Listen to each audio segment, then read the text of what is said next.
Hypocritical artists protesting pipelines. I'm Brian Lilley with TheRebel.media. So I picked up this on my bus ride into work today. It's a copy of Metro. It's one of these papers. They're all over Canada, free commuter newspaper. And on the front page it says, "Won't play for oil. Local bands oppose a new pipeline."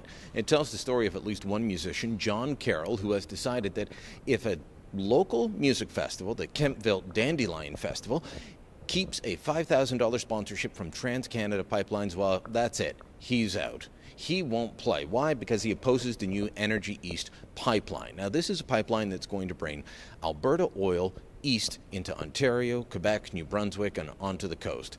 It's something that's going to require building some new pipeline. It's going to convert old pipeline, but bottom line is this is not new technology. This is not some dangerous thing that's going to be happening. I can't believe the ignorance of some people when it comes to how they just want to rid the world of all oil. He's a musician, so I'm guessing he's not like David Suzuki or Al Gore that flies around the world telling the rest of us not to use oil. But because he's a musician, I'm betting he, and if he has bandmates, I bet they get to their gigs in a van. Why? Because you have a lot of musical equipment and you need to get it somewhere. This is how musicians normally operate. Does his van or his car run on pixie dust? What about his musical instruments? What about items around his home? Does he realize how many items are made from oil? And what about heating his home? If he has a home, I'm assuming he does. Maybe he just rents an apartment. But one of the most common forms of home heating in Eastern Ontario is natural gas. One of the biggest suppliers of natural gas is TransCanada.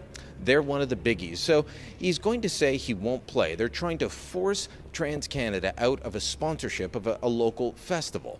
And they're trying to say, you can't do this anymore. It's a bit of a takeoff on the boycott, divestment, sanctions movement that targets Israel, except now it's being used against an oil company, because oil is always bad, except when it's good, and all the things that we use it for modern day life.